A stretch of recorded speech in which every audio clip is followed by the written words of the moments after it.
கலேமுல்ல சஞ்சீவவின் பூத உடல் பொருளை பொது மயானத்தில் அடக்கம். சஞ்சீவ கொலை, கான்ஸ்டபிள் கைபேசியில் இருந்த புகைப்படங்கள் வெளியீடு. பாதாள குழுக்களுடன் தொடர்புடைய அரசியல்வாதிகளை பகிரங்கப்படுத்துங்கள், கருஷ்ண ராஜகருண அரசாங்கத்திடம் வலியுறுத்தல். கொட்டாஞ்சேனையில் துப்பாக்கிச்சூடு, ஒருவர் பலி.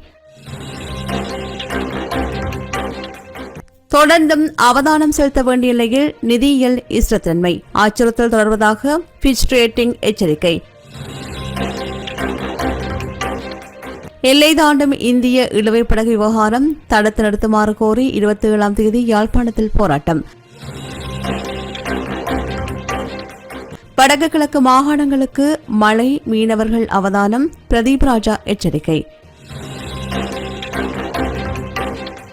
தாய்மொழியில் அரசு சேவைகளை பெற்றுக் கொள்ளும் கட்டமைப்பு உருவாக்கப்படும், பிரதி அமைச்சர் கருத்து. கலேமுல்ல சஞ்சீவவின் பூத உடல் பொருளை பொது மயானத்தில் அடக்கம் செய்யப்பட்டது.